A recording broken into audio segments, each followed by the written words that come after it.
Welcome to 5 to 9, the movie game for movie fans, where we have to connect actors to actors through no fewer than 5 and no more than 9 movies. I'm your host, Eric Ginsberg, and we're coming to you live from quarantine in my apartment in beautiful Asbury Park, New Jersey. Do you love movies? Do you love getting lost in the IMDb, the Internet Movie Database? Do you love talking through, who is that guy? Who isn't that thing? What's his face? Then this is your show, and this game is for you. In just a moment, I'm going to introduce today's contestants. But first, I want to remind you that if you'd like to be a contestant on 5 to 9, you can enter for a chance to be on our show by beating us at our own game. Just download or purchase official 5 to 9 game cards at 5to9game.com. Play today's challenge, post a photo of your winning game card on Twitter, Instagram, or Facebook, and tag at 5 to 9 game in your post. So my first guest today, he is an urban planner working on transportation in Massachusetts.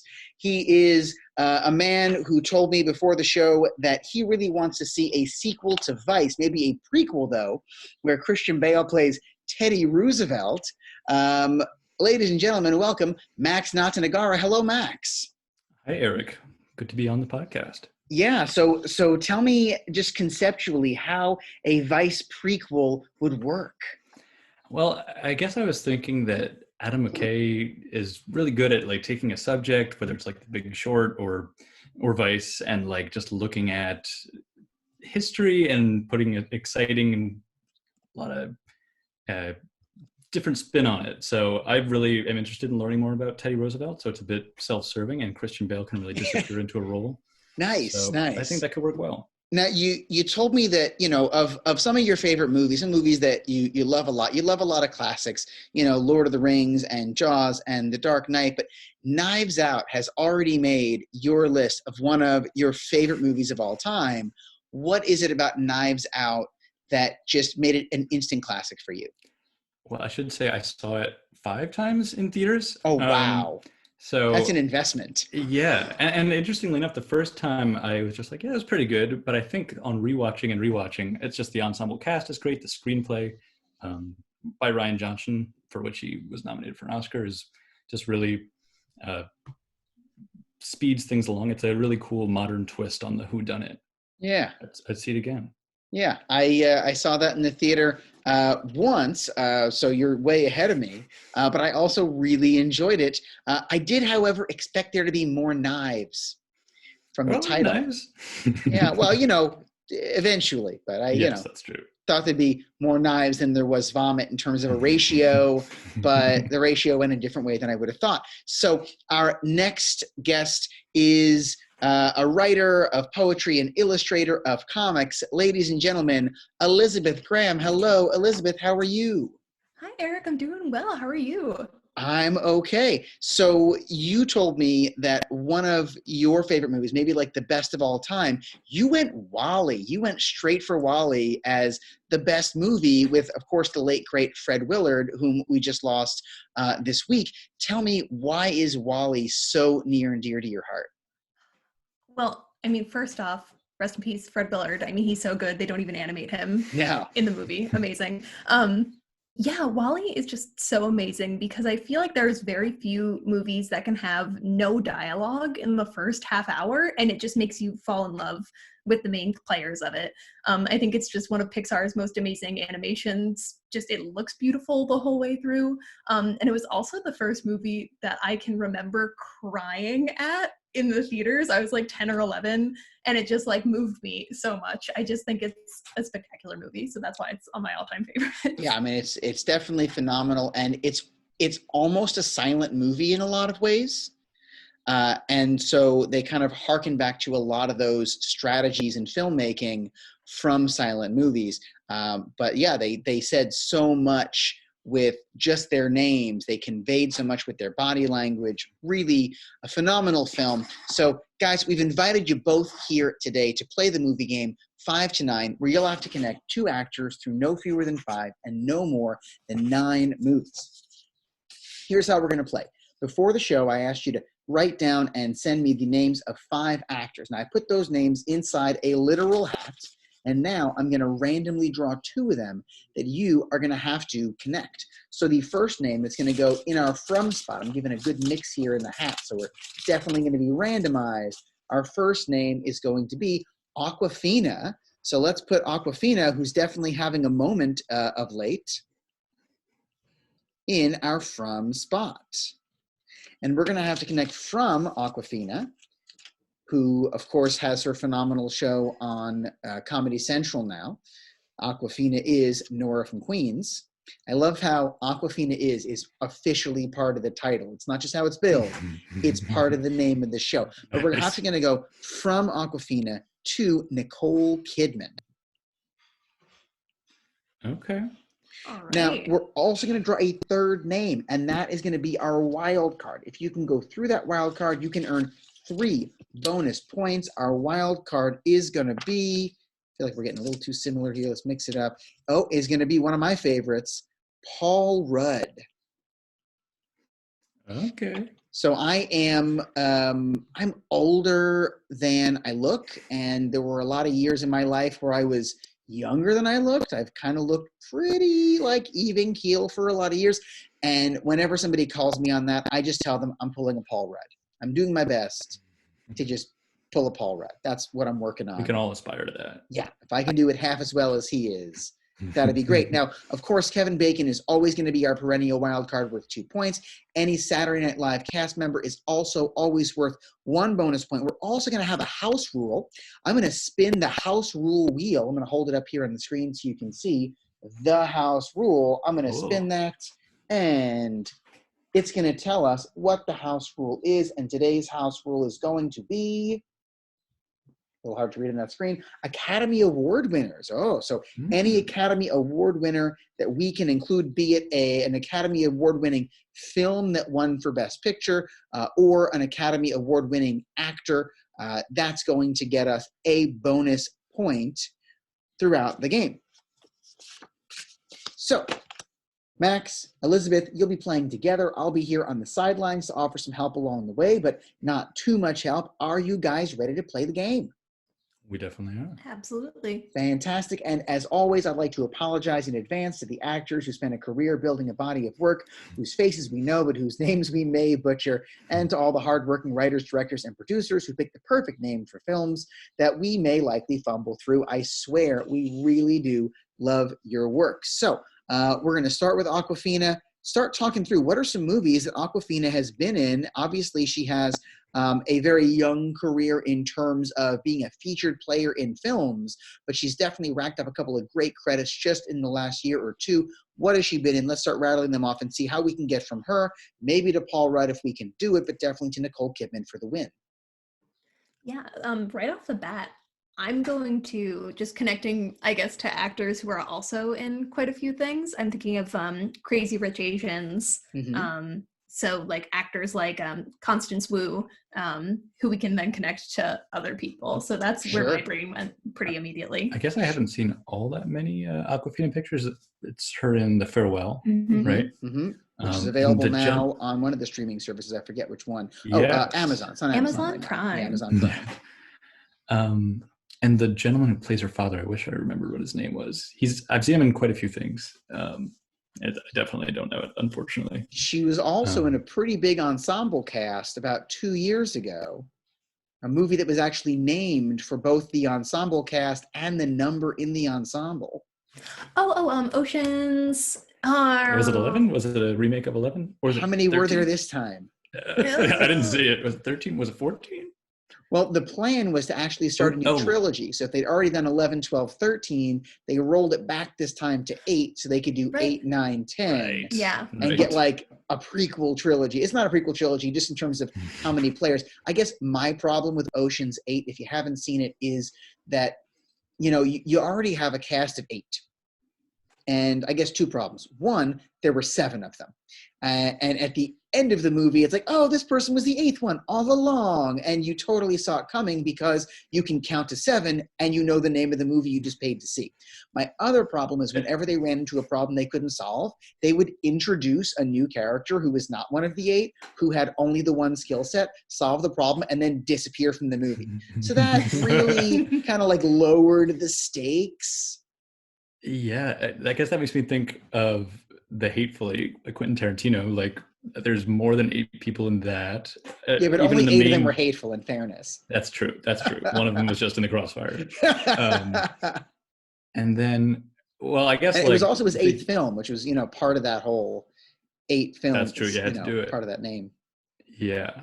And I guess Ocean's 8, I don't know, it's coming at it from a perspective where prequel trilogy, I mean, have there been any successful prequel trilogies? And to be clear, financially wise, sure. It is technically a sequel because the main character from Ocean's 11, 12, and 13 is supposed to be the older brother of the Ocean in this movie, and he is dead. Oh. Yeah. Yeah, like right in the beginning, he's dead, but there's like this question the whole time, like, is he really dead? Or did he like fake his death as part of some kind of getting away from a heist? And they don't really answer it, but they kind of plant the seeds for a 9 or 10 that are never going to happen because it was not a great movie. It did not do very well in the theater. So that's... Can you think of people that are in Ocean's 8 based on the advertising? Blanchett? She was, yeah. Yeah. She was in the Brad Pitt part. Mm-hmm.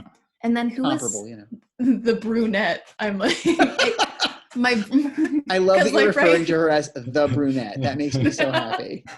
Those are like the 2 main roles in any movie starring women: the blonde and the brunette. So we got Kate Blanchett.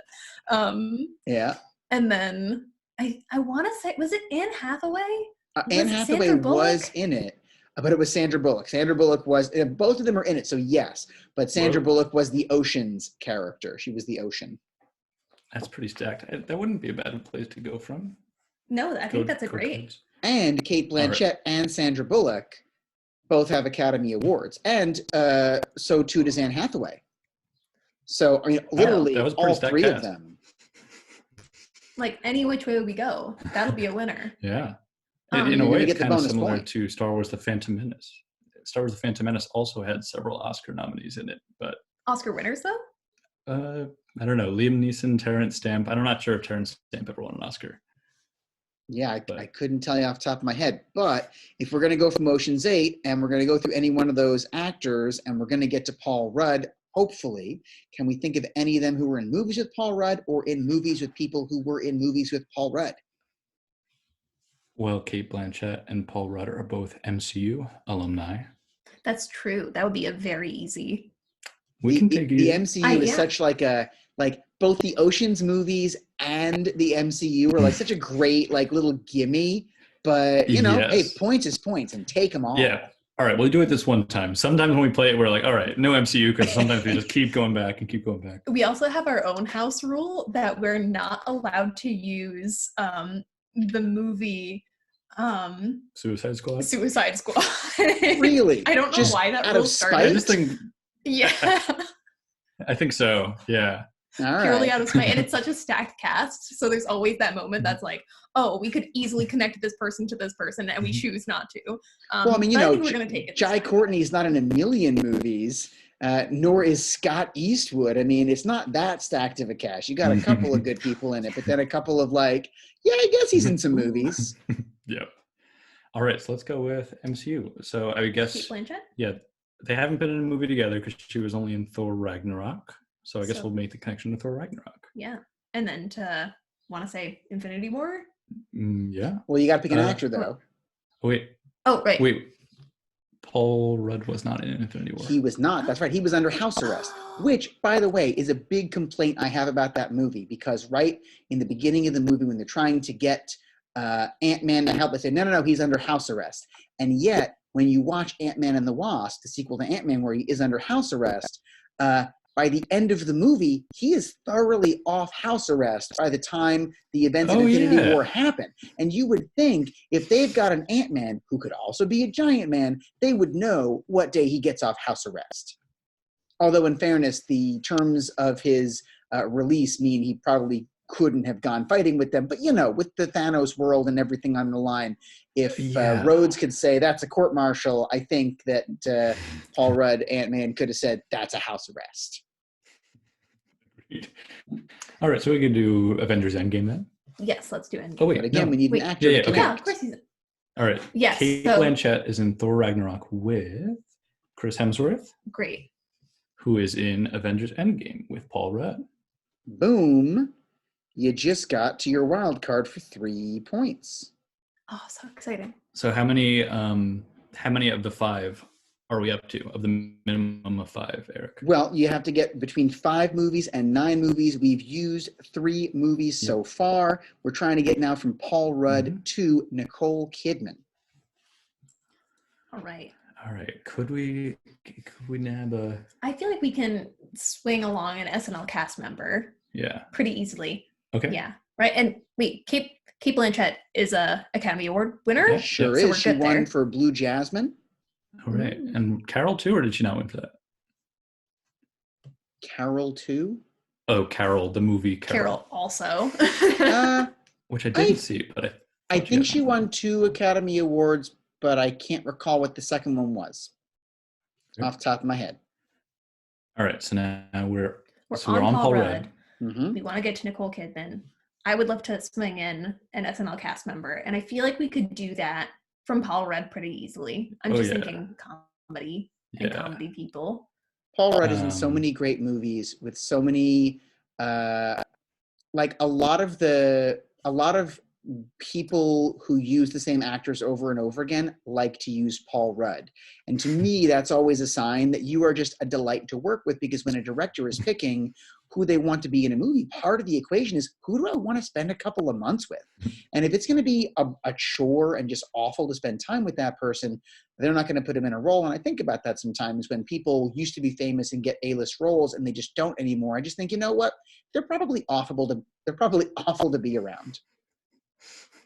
Right. And just like someone who's so sweet and so handsome, like just bring him back on. Oh yeah. Let's I'm just not hang sure out if with you Paul guys Rudd for a couple have months. seen his Netflix show Living with Myself, where there's 2 Paul Rudds.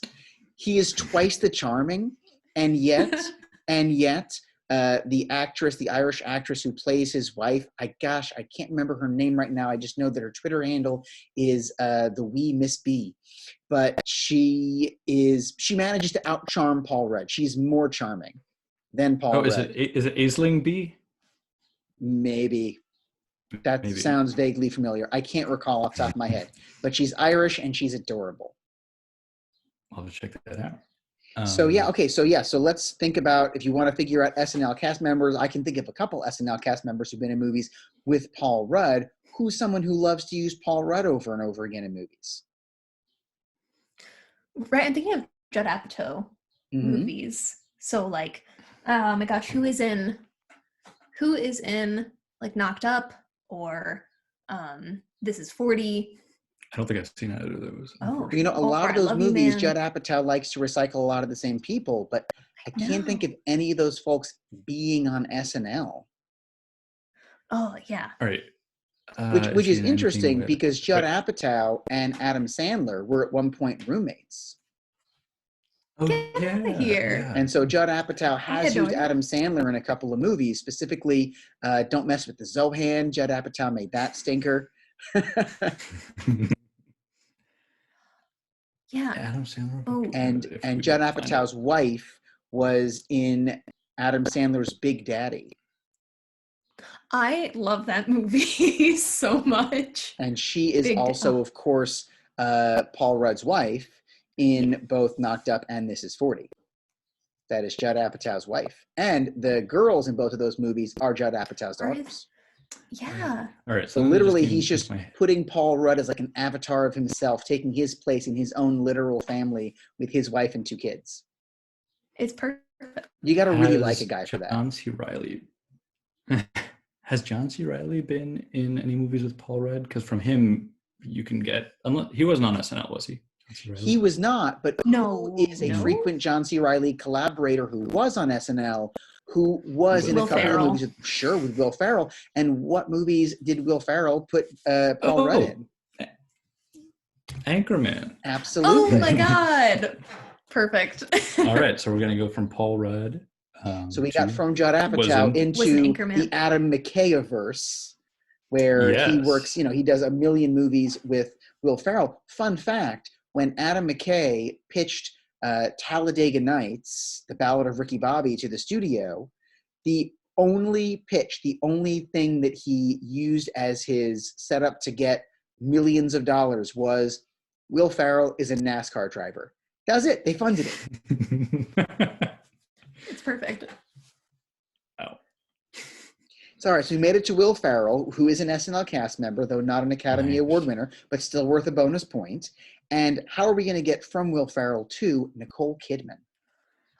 That is the question. Yeah. This is going to be quite the feat.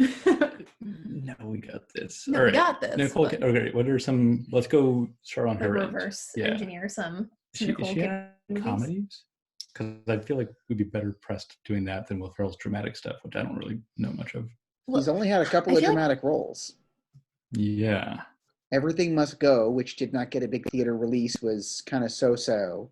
But then Stranger Than Fiction was phenomenal, but didn't do super well. Oh, I don't think I've seen that. Oh, no. You should watch that. It's got Maggie Gyllenhaal, Dustin Hoffman. It's got Emma Thompson, and it's got Queen Latifah, and I'm forgetting his name, who played the doctoral candidate, let's put it lightly, on Arrested Development. I forget his name right now. He's also on Veep. Oh, Tony Hill. I believe you. Wait, so I think I can actually make the leap. Like, one actor between Will Ferrell and Nicole Kidman. I just can't remember the name of the movie that I'm thinking of. So I'm thinking of a movie with Nicole Kidman and Billy Zane. They're like on a boat and there's like a shipwreck or something. I thought it was going to be Titanic. That sounds like exactly. Like, he's like a bad dude in this movie. Billy, oh my God, it's like literally Titanic. Oh, but it's like, Titanic. That's not Dead Water or something? It's like Dead Water or something, right? But it's Billy Zane and Nicole Kidman are in it. It's like red curly hair era Nicole Kidman. Red curly hair Nicole Kidman is the best Nicole Kidman. And if you've not seen, so good. Let me recommend, if I could, Far and Away. I would strongly recommend that one.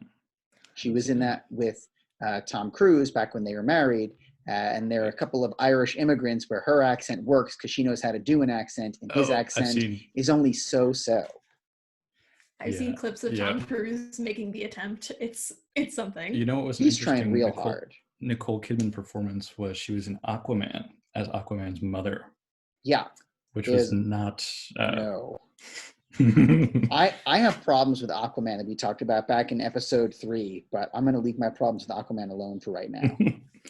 All right. Well, maybe we shouldn't go for that if we can't. Because then it would be the jump from Will Ferrell is in Zoolander with Billy Zane, and Billy Zane is in this movie with Nicole Kidman. That would absolutely do it. What now? I can do a fact check for you if you want to like final answer on a name. I can do a fact check for you, but essentially you're putting it all on the line.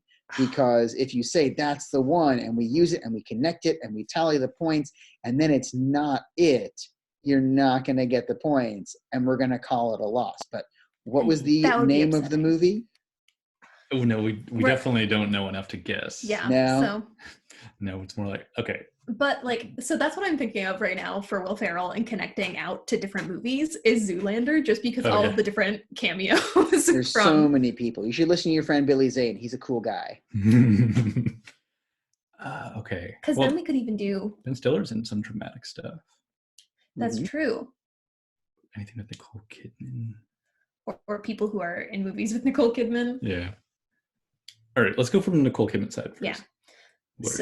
What are some movies you know about with Nicole Kidman? That one with Billy Zane. There's Sleeping with the Enemy is one. Do I remember? That was actually Julia Roberts. You're very right. I'm just thinking of dusky colored 90s movies. And that's where my she was in The Hours, which I didn't see. She played Virginia Woolf. Is Meryl Streep in that? She sure is. All right, well, that we can get anywhere. That's very helpful. With Meryl Streep, we can go anywhere. Yeah. All right. Okay, but we have to keep going from the Will Ferrell direction. Right, the Will Ferrell to Meryl Streep to Nicole Kidman. All right, Meryl Streep was in The Post, which has a large cast. It's true. That was actually Glenn Close. I feel like Was it? Are we talking about Are we talking about the movie with my brain is Robert Duvall, Marissa Tomei, Randy Quaid? Are we thinking about that movie? I think we're thinking of a different one. There's one that came out like a couple years ago with Tom Hanks and Meryl Streep, and it was about the Washington Post. You're right. The Post, about I think the release of the Pentagon Papers during the Nixon administration, whereas I was thinking about a movie that was directed by Ron Howard in, I want to say 1997, but it had a very similar name to like The Post. Oh, I'm curious. Yeah, I'll have to find that out later. But yeah, for sure, you can definitely do that. Meryl Streep to Will Ferrell, because we already connected her to Nicole. Meryl Streep, what is Julian? Are we getting too far away? Are we coming on the wrong brand? I mean, you do you, man. Yeah. I'm sorry, it was 1994, it was The Paper. The Paper, not The Post. The Paper. I was close. Very close. Also, when I was younger, I did confuse Glenn Close and Meryl Streep, but I don't anymore because now I have taste. They're both wonderful. I'm just saying, like, I'm not a dilettante Being anymore. able to tell them apart. Yeah. Oh, come on. Meryl Streep. She was in Little Women. She was in Little Women. Will Ferrell, that's a weird connection. And or you could use, who else was in The Hours with Nicole Kidman, and or literally any other Nicole Kidman film. That's true. She's been in a lot of movies. That's true. Like a lot. She's been in so many movies, and I can't think of a single one because I'm stuck on Billy Zane. Okay, Meryl Streep is also in. Oh no, Meryl Streep's in The Deer Hunter. That's true. Christopher Walken and Robert De Niro. Mm-hmm. That was her first Academy Award nomination. Right. And that seems like it'd be easy to connect to Will Ferrell on paper. Yeah, right? or, well, now hold on. You're real close. And you mentioned a star a moment ago that you can very easily connect to Robert De Niro, who was in a movie with Will Ferrell. Who's been in 3 movies with Robert De Niro that you just mentioned a couple minutes ago? Wait, John C. Reilly? That was just somebody I remembered us mentioning. What's he? No. I don't know. No, you said he'd done a couple dramatic roles, but this was not one of them. These 3 movies were not among them. It was a trilogy. Oh. Well, let me ask you this. You wanted to get Will Ferrell to Billy Zane through what movie? Wait. Through Zoolander. Right. Who is Zoolander? Ben Stiller. Who was in 3 movies with Robert De Niro. Ben Stiller and De Niro? Oh. Oh, a wait, trilogy of comedies. Oh, is it? Meet the Parents. There you go. And Meet the Fockers, yeah. There you go. Meet the Parents, Meet the Fockers, and then Little Fockers, the 3rd in the trilogy. Ooh. So yeah, I think we've just done it. Now, I will tell you, you can do exactly this with Zoolander and all. Or, if you can recall a movie Paul Rudd was in with Ben Stiller, you could save yourself a move and earn yourself an extra point. I'm not going to spoil it because it's super easy. I just can't give it to you. Right. Oh. Wait, movie with Paul Rudd and Ben Stiller? Ooh. It's very possible I didn't see it. Oh, that would be a good one. That would be really nice. I'm blanking. Do we get any other hints? No, we don't want it. No, we either get it or we don't. I don't know it right now. At this point, you have won the game. I'm in the process of tallying the points, but if you can cut a movie, you can earn an extra point. Okay. Now, the good news is the fact that you went Will Ferrell and Ben Stiller, despite the fact that you lost a movie, you did actually keep the point because it's an SNL cast member. So it might actually be net neutral now that I think about it. Give me 2 seconds. I got to plug this computer in. It's at 6%. I'll edit this out of the audio, but not the video. So for those of you watching on YouTube, suck it. This is the real recording the entertainment business, baby. Yeah, no, I think that's good. I think we've done good. Yeah. All right, so yeah, points wise, it is going to be net neutral now that I think about it because of that bonus point, because Ben Stiller was on SNL. So let's go through it. Give me 1 second to finish jotting it down. You worked it forwards, then you worked it backwards.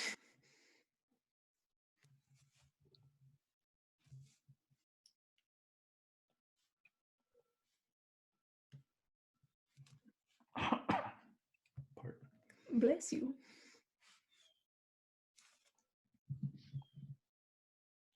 All right, so let's go through it. You had to get from Awkwafina to Nicole Kidman with a wild card of Paul Rudd if you could do it.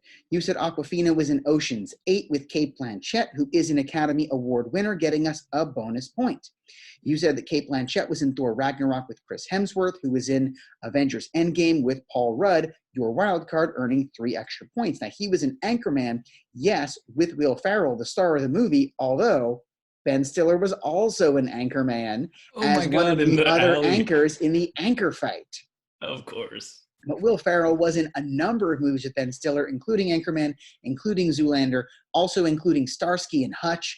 But you went from Ben Stiller to Meet the Parents with Robert De Niro, who is in Deer Hunter, with Meryl Streep, who is in The Hours with Nicole Kidman, and you have done it. We got 2 bonus points for SNL cast members for both Will Ferrell and Ben Stiller. We got 1 bonus point for the house rule. I'm sorry, not one. We're going to get another one for Meryl Streep. We're going to get another one for Robert De Niro. So that is 3. Did Nicole Kidman win an Academy Award? I feel as though maybe at some point she may have at least been nominated. I think she did for The Hours. Was it The Hours? Mm-hmm. I'm doing a quick fact check on that one. I think she was nominated for Moulin Rouge. Everybody was nominated for Moulin Rouge except for Baz Luhrmann. And it was a very big deal at the Academy Awards. Whoopi Goldberg was hosting it. And she said in her opening monologue that Moulin Rouge was nominated for Best Picture and Best Screenplay and Best Actor and Best Actress and Best Song and Best Costume, Best Makeup, and Best this and Best that. All somehow amazingly done without a director. Kind of poking at Oscar. So she was, you're right, Nicole Kidman did win the Academy Award for her role in Hours. So that is, oh my goodness, 4 bonus points on Academy Award winners. Now, you did use 8 movies to do it. We're going to do 10 minus the number of movies is 8, brings us down to 2 points, plus the wild card is 5, plus the 4 bonus points on the house rule brings you up to 9, plus 2 bonus points on SNL cast members gets you to 11. You did not use Kevin Bacon, but you made double digits and a mammoth win today on the show. Congratulations to both of you. You guys did so well. Thank you guys so much for taking the time to be on 5 to 9 today, for playing our game. You've each won the official 5 to 9 gamepad, which comes with 50 game cards and is also available now at 5to9game.com. Listeners, do make sure to check out Elisabeth's edit that out. Listeners, do make sure to check out Elisabeth's, let me try one more time. Listeners, do make sure to check out Elisabeth's Instagram at @E_anagram to find her comics, her illustrations. Also, you can find Max Natanagara's blog called Max's Music Musings on WordPress. Check those things out. If you 5 to 9ers listening out there in the podcast ether, we're chomping at the bit, yelling out better solutions to today's challenge as we play through it. You can enter for a chance to come on our show by beating us at our own game. Just download or purchase official 5 to 9 game cards at 5to9game.com. That's the number 5, TO, the number 9game.com. Play today's challenge, post your game card on Twitter, Instagram, or Facebook, and tag at 5 to 9 game in your post. High scores, as well as creativity and entertainment value, will all be considered. This has been 5 to 9. I'm your host, Eric Ginsberg. Our show today is recorded by us. I'm in Asbury Park, New Jersey. Max and Elisabeth are in Beantown up in Boston, Massachusetts. And our sound engineers have been us. We're doing it ourselves during quarantine. Our theme music is by me. You can subscribe to the 5 to 9 podcast through the Apple Podcast app, Google Play Store, SoundCloud, Spotify, YouTube if you guys want to look at us too, or literally everywhere else you get podcasts. Please play with us online through social media on Twitter, Instagram, and Facebook. You can play today's challenge or make up your own and play with or against the global 5 to 9 community. Just don't forget to tag at 5 to 9 game in your post when you do. Thanks for listening, and let's play together again soon. Thank you so much, Eric. Thank you, Eric. This was so fun. Yeah, you guys did a great job. Give me 1 second to get all the recording, Michigan.